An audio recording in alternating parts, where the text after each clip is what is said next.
I'm just so happy that we can chat and everything. And it's so funny that I've met your sister and I had seen, what was it? Last year I saw something about where she was sharing your books or something. And I'm like, oh my gosh, is her sister a writer? So when I did Yeah, this, I was like, I have to include her. well, thank you for that. Yeah, most definitely. And so, yeah, can you just tell me a little bit about yourself and about your writing and kind of how you started? Yeah, so I'm Stacy. I go by Klein because my last name is 11 letters long. Wow, yes. And yeah, so I grew up in North Dakota. I now live in Minnesota. I've lived here for 8 years, I think. Yeah, I met my husband in Minnesota as well. He's also from North Dakota. Oh, So it's funny how that worked out. We grew up that's so like an hour funny. away from each other and met in Minnesota. But Right. yeah, so we've been married. It'll be 5 years in October. And around when we got married, I started kind of playing around with the idea of writing a novel. And a year later, I was actually starting, and then I found out I was pregnant with her first. And so that was the Okay. back burner. So, yeah, it wasn't until he was about a year old that I started writing Waves of Redemption. Okay. And I hashed out the first draft in a month. Oh my So, gosh, in a month. yeah, you have Good a lot of job. nap time writing, a lot of bedtime writing. So, Okay. Oh my goodness. I love that. That's awesome. yeah. And it's such a beautiful cover, by the way. And I can't wait to You. jump into it. It's gonna be fun. I'm definitely sure. I loved the character art that you sent with it too. I was like, pirates. I love it. Yes. Yeah. Yeah. Oh my gosh. So this is kind of love-hate question for many authors and writers. Where is it you got the ideas for this story? Where did they come from originally? Yeah. So the first scene I had an idea for, it's actually in I think like chapter 21. And it was I have a lot of issues falling asleep. Like it'll take me a while, so that's when I just kind of dream of ideas. I don't know. So I just had I this love one that. idea. And like it just went from there, honestly. And so it was like this aspect of I wanted it to be a little bit of enemies to lovers. Wanted it to be some piracy, but I wanted the female to be the pirate. And then I had this whole thing like, if she's a pirate, how does she ever like not have to? I don't know, like how can she redeem herself if that makes Right. sense instead of just from the gallows? And that was like the missing piece of like what's the redemption aspect here? And then I went and I watched the movie Sound of Freedom, Oh, and so good. human yeah, human trafficking is something that I've been passionate about fighting for over a decade. And so Cool. that was like, of course, there's a missing piece. And so I threw in some human trafficking in there, I kind of got exposed. goosebumps. I got goosebumps. Oh Yeah. my gosh. I got goosebumps. I just had to tell you that. Oh my gosh. So It's yeah, I kind of threw that in there. And we kind of find out right away, actually, with the prologue, that Issa Marie, the cat Bella is her she deals with her own bit of past. okay. And so she ends up going through this whole journey of rescuing victims while having to face her own past. So, Oh my gosh. yeah, I can't wait to read this. Oh my word.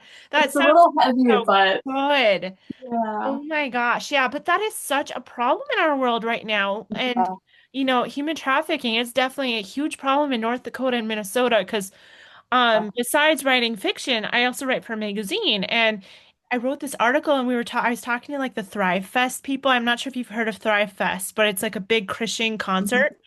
And yeah, anyways, that whole thing is set up to actually help this house in Minnesota that helped rescue some girls. And I think they got 8 to 9 girls or so, something like that. And these Wow. girls were Yeah. in tough situations like that. And this guy was talking about that. He's like, you don't think that rural Minnesota and North Dakota has a problem in these small towns, but he's like, there's a huge problem in these small towns with like sex trafficking and human trafficking. And it's just like, oh, that's just nasty and so sad. And I didn't know that. Yeah, yeah, it's a lot of I kind of tackle more of that in the second book. So Waves of Redemption focuses more on like what it looks like globally of like being smuggled across borders and things. Wow. And then in the second book in this duology, Ripples of Mercy, it's more of that like that the familial connection or like the Okay. trusted or like a friend of the family because that's the number one issue in the US is someone who is trusted is the trafficker. Oh, that's So, so and people just don't awful. expect that. Yeah, Oh my and it's a goodness. lot of times it's people you don't expect to be trafficked because they're just trained to hide it. Oh, So, word. Oh my gosh. So you did a lot of research, I'm sure, with this. And then you said too, you kind of have been like an advocate for, helping people who have been stuck in trafficking. So can you tell me a little more yeah. about that? Yeah, so I haven't been able to be super in the fight, mainly because when I first heard about human trafficking, I was 12, Oh, sure. um, and really didn't know a lot about the world at that time. And so it's been more of just sharing, especially now with my I'm on Instagram. And it's Yep. huge, but it's something of just like, hey, here are the signs to look for. And so a lot of it is like someone who they don't have a lot of their own money or resources, or they seem to be like super clingy to somebody, like they don't really talk much themselves, Okay. super private, super quiet, especially if you notice like a big change in their personality. Wow. There probably is, it's like these subtle things to look for, Okay. and even to hand and somebody flinches, like why did they Oh, flinch? You know. So yeah. yeah, and the I want to say the average age of girls being trafficked in the US is like between 8 and 12, I think. I don't remember off the top of my head, but it's young. Oh, that's So awful. That is just yeah. awful. And so I guess since we're kind of talking on this topic right now, what are some things like, okay, besides like the flinching thing and what are some other things that I mean people can, keep an eye out for this kind of stuff? What are some other things that are kind of red flags for that kind of situation where if someone's, in a bigger city and they know somebody, but then maybe they've been watching and think something's off, like what are some things that you've noticed or have heard or researched that also kind of makes it known that there might be a trafficking situation there. Yeah, yeah. One thing is if like they go from close friend, suddenly like a lot of isolation, whether it seems like they're choosing to or not, or if they seem to have like a very strict guardian. Um, because there's a difference between just like protective parents Oh yeah. versus being trafficked. I mean, I was homeschooled. I grew up a little more sheltered, like not like the stereotypical sheltered with like the jean skirts and all that, but Right. there's a difference between just being protected and sheltered, Oh yeah. um, versus just having super strict of like you're not allowed to talk to people. Okay. Um, and so that, or if like they're with somebody a lot, and if they look to them before they answer questions, is something of just like what can I say here? A lot of like body language of just closing in on themselves, not no eye contact, just things that may be like, oh, are they just really uncomfortable or insecure, or are they afraid?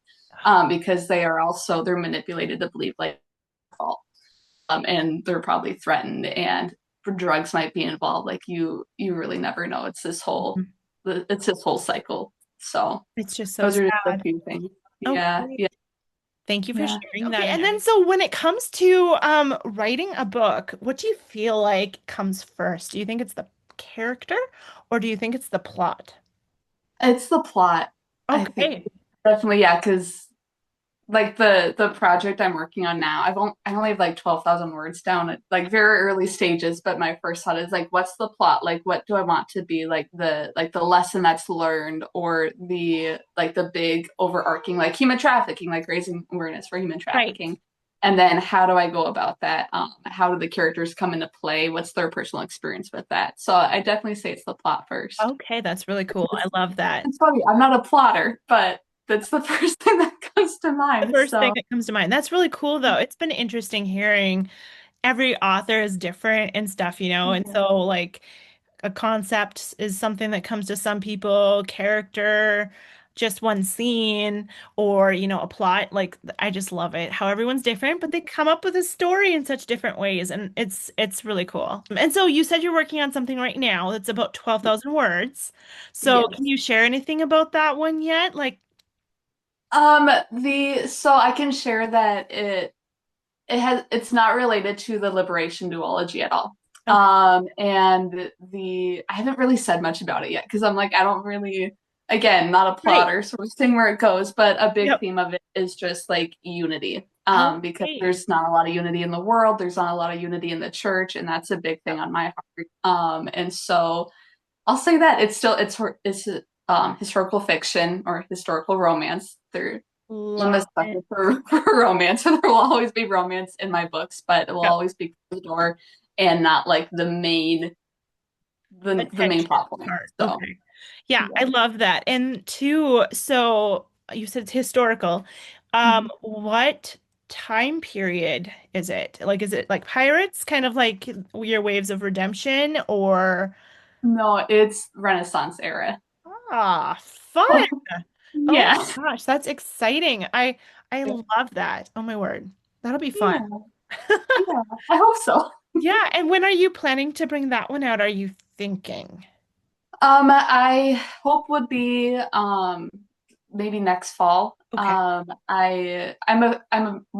When it comes to drafting, I'm faster, I would say, because first draft for Waves of Redemption was a month. For Ripples of Mercy was over the course of a few months. Mhm. But I was taking breaks because I was working on it while releasing Waves of Redemption. Oh, But now I have a 3-year-old and I have an almost 4-month old. So I'm a little busier. I a have a little little busier. Yes. time. Sitting here now, like, oh, I've only gotten 12,000 words in a month, but I also went like 3 weeks without writing. So I'm like, Ah, it's not bad that I'm taking it slower. right? And yeah, it's a bit of a difficult, like how to work out the plot. So, and it's Yeah. very, there's a lot of like, I don't want to say politics, but like there's a lot more political intrigue, I would say, than in the other books. And my brain doesn't necessarily work with that super well. So just trying to figure that out. You become an expert on things you never thought you would research. Right. Yeah. Oh my gosh, that is really cool. I am excited to hear more about that in the future. And it's just interesting because, I mean, oh gosh, I'm trying to remember the Fairy Queen, I think it was. There was this old writer back way back when, and he wrote allegory about the queen. And because like back then, you didn't have the rights to actually you know, the right to speech, So Right. if you talked bad about the royalty or talked bad about the queen, you could be beheaded. And so it's just interesting that he was like, okay, well, I'm going to write allegory about this fairy queen, and that's what it's going to be about. So he kind of worked his way around it. And like you're Yeah. saying, the political scape landscape, even back then, so Yeah. different than now, but so Definitely. interesting to play in that world, I'm sure. Yes. Yeah, it is. And then, so when it comes to writing, like right now, like you have a 4-month-old and a 3-year-old, you said, right? Yes. Yep. Okay, that's awesome. And so while you're doing that, though, like you're being a mom boss and also an author boss, how is it that you kind of set yourself up to do both of those? Yeah, so I'm not the best at it. Yeah, one thing I've really had to work on is my priorities. So when Okay. I was drafting Waves of Redemption, don't ask about the laundry or the kitchen during that time. It was not great. Funny. But so I really had to work on my priorities of like, okay, first of all, my family comes first. Like my faith comes first, my family comes first. Love that. And then writing, which would be like my work because I stay at home. Yep. So just focusing like when my kids are awake, I am present with them. And they're not really at ages anyway. If I were to hop on the computer while my 3-year-old was awake, he would be in my lap hitting the keys. So I mean, I can't really That's so write funny. anyway. So really just like when my kids are awake, I'm focused on them. When my husband Right. comes home, I'm focusing on him. It's like make Sure. sure we like those connection points. We catch up on the day, and then I go right. And I'm a night owl, so he's Sure. not. He'll like, oh, I'll go to bed at 9, There you and go. I will be up until 1 a.m. writing. There So, you go. except not currently because my 4-month-old wakes up at night still. His priorities are straight. So. Okay, yeah, that's great advice and everything, and that's wonderful. And so, like, what does a day in the life, I guess you could say what it was like with, like 4-month-old versus not a 4-month-old. It'd be much different, I'm sure, and everything, like Yes. writing Yep. schedule and your writing day, day in the life of Stacy, the writer. Yeah, so a day in the life with just my 3-year-old, and he just turned 3. But he still naps in the afternoon. So mornings we'd go to the park, we would play, we would, play outside, play cards. And then when he would take a nap, that's when I would write. And he would get up at 3:15, and then he would go to bed at, in the winter, 7:30, in the summer 8, because it's just bright. And then after he would go to bed, I would go back to writing. Oh, Now with baby, I and he lately he hasn't been napping the greatest. Like he's doing maybe 45 minutes max, which is still something, but yeah. it's not always. So he's going down at like 12:30. 3-year-old's going down at 1, and then it's 15 minutes later and he's waking up, and then he's going down the next time when this one's waking up. And so it's not until like 8:30 or 9 when they're both like down for the night Okay. that I have some time. And lately, instead of writing, we've been watching Netflix because we found a show we like. Yeah, what But show? we've been watching Prison Break and we've been watching White Collar. So Oh Prison Break, man, one Cody wants to watch. I want to watch White Collar, so we do one of they're these. both good. They're both so good. Yes, yeah, yeah, we're enjoying them. I After Prison Break, I need something to just like calm the nerves a little, so that's why Right. we go to White Collar so then I can sleep because That that one one's a lot has a more. bit of humor. I do like that. Very The funny. main character is definitely kind of funny and yeah, it's good. Yeah, yeah. So, but normally when we're not watching TV, and normally when I'm writing, like I'm not watching any TV during that Okay. period. Um, so I just have like those couple hours at night, basically, right now to write. So. Cool. Well, that's really cool. I love just getting in the mind of other people and like how they, like watching TV or not, or and that brings me to do you I'm sure you love to read too. Yes. Yeah. Yeah. So Yeah. if you could pick one, since we're kind of on a road trip with this, right? We're in Yeah. Minnesota. So if you could pick a book, maybe it's like your favorite comfort read. If you were to pick one that you would bring with you on a road trip, what book would that be? I would say Waterfall by Lisa T. Bergren, Okay. which is the first in the series. So there's 5 books, so I would take all of them. And Wonderful. I've reread them almost every year, I think, for like the past 10 years. Okay. It's like a young adult, like portal fantasy. So it's most of it takes place in 14th century Italy. Okay. Um, but like the main character, she's from like current time, like modern Oh, day. cool. Yeah. Okay. And like her mom is a archaeologist in Italy. Oh, wow. So yeah, so then she like goes through this portal back in time essentially. And then you've got like the knights and all that. So I first read it when I was like 15 or 16, and every year I've been. So I would definitely. I never Pick get that sick one. of that. I would Yeah. definitely take that one. So Oh, yeah. cool. I'm excited to look into this one because I've never read that one. So that sounds fun. Yeah, well, and she just relaunched it too with new cover. She got the rights back and just relaunched Okay. it. So, and I think Waterfall won a Christie Award even. So, Fun. Oh yeah. my gosh, that's really cool. Also, if you were to take your two main characters, and I know it's historical, so it's kind of a different world.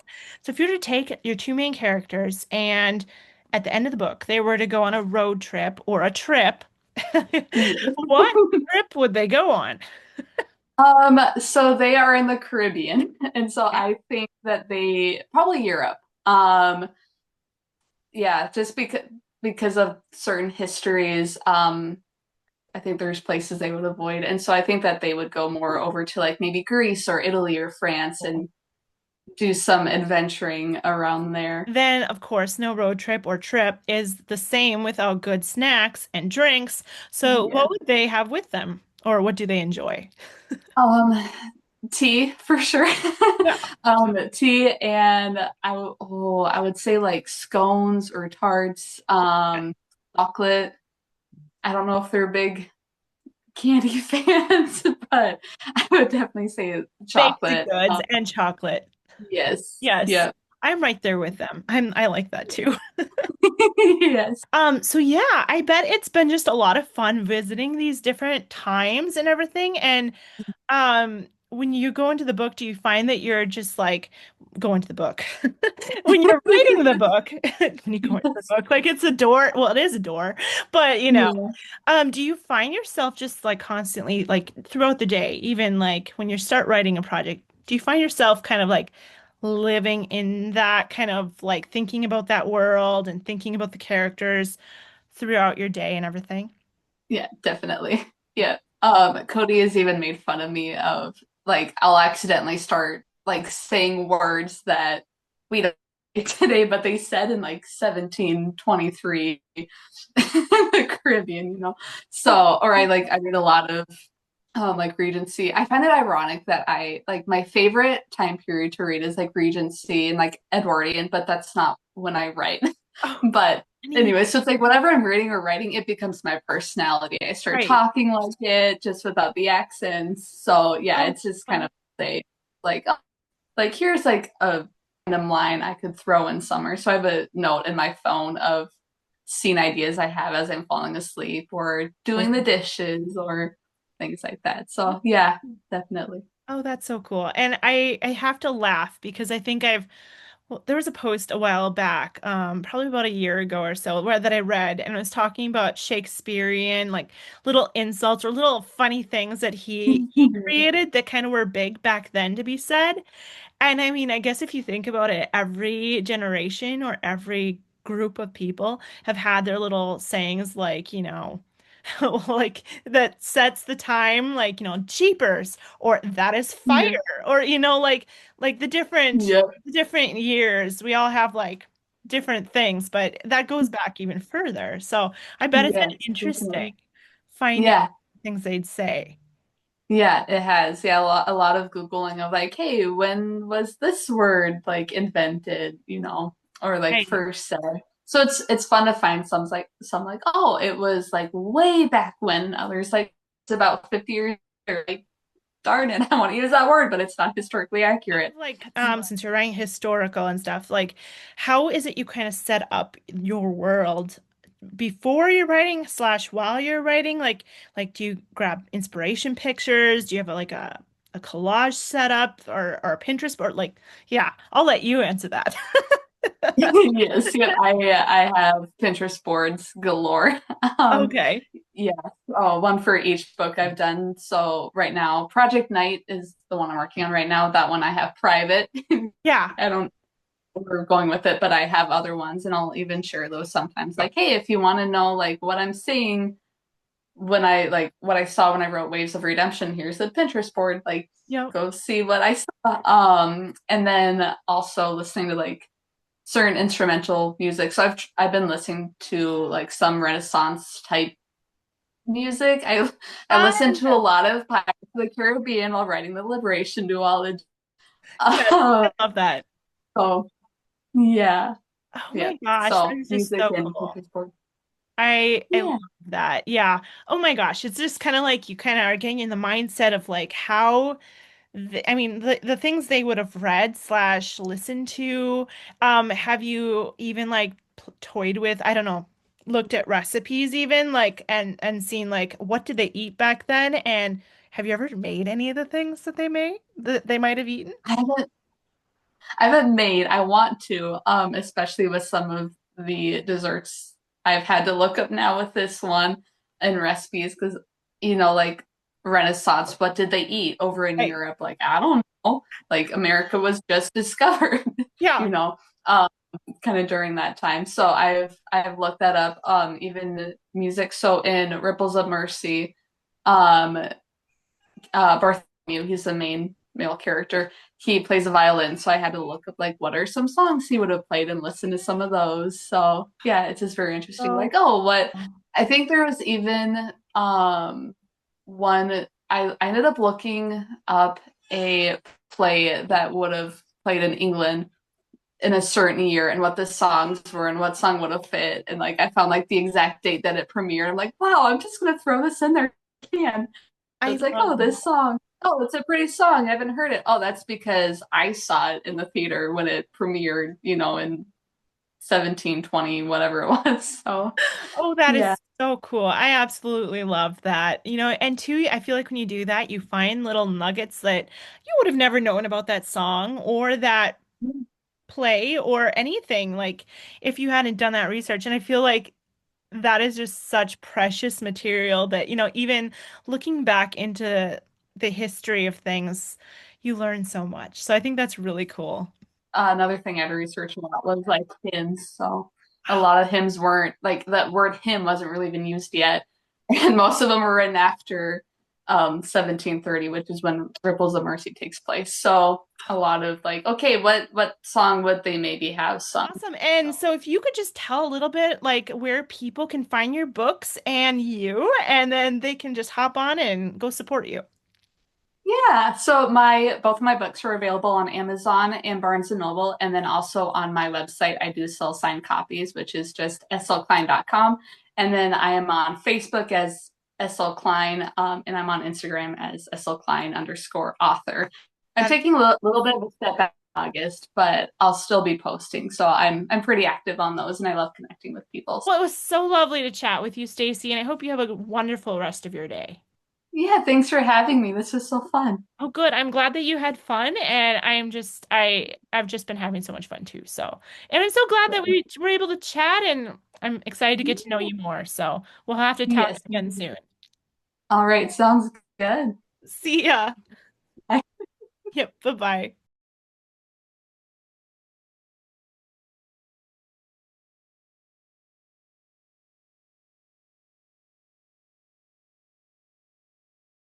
Thanks for riding shotgun on the Romance Reading Road Trip. I'm so excited for you to be joining this journey with us. Be sure to go down to the video description below and sign up for the passport. You're not going to want to miss out on it.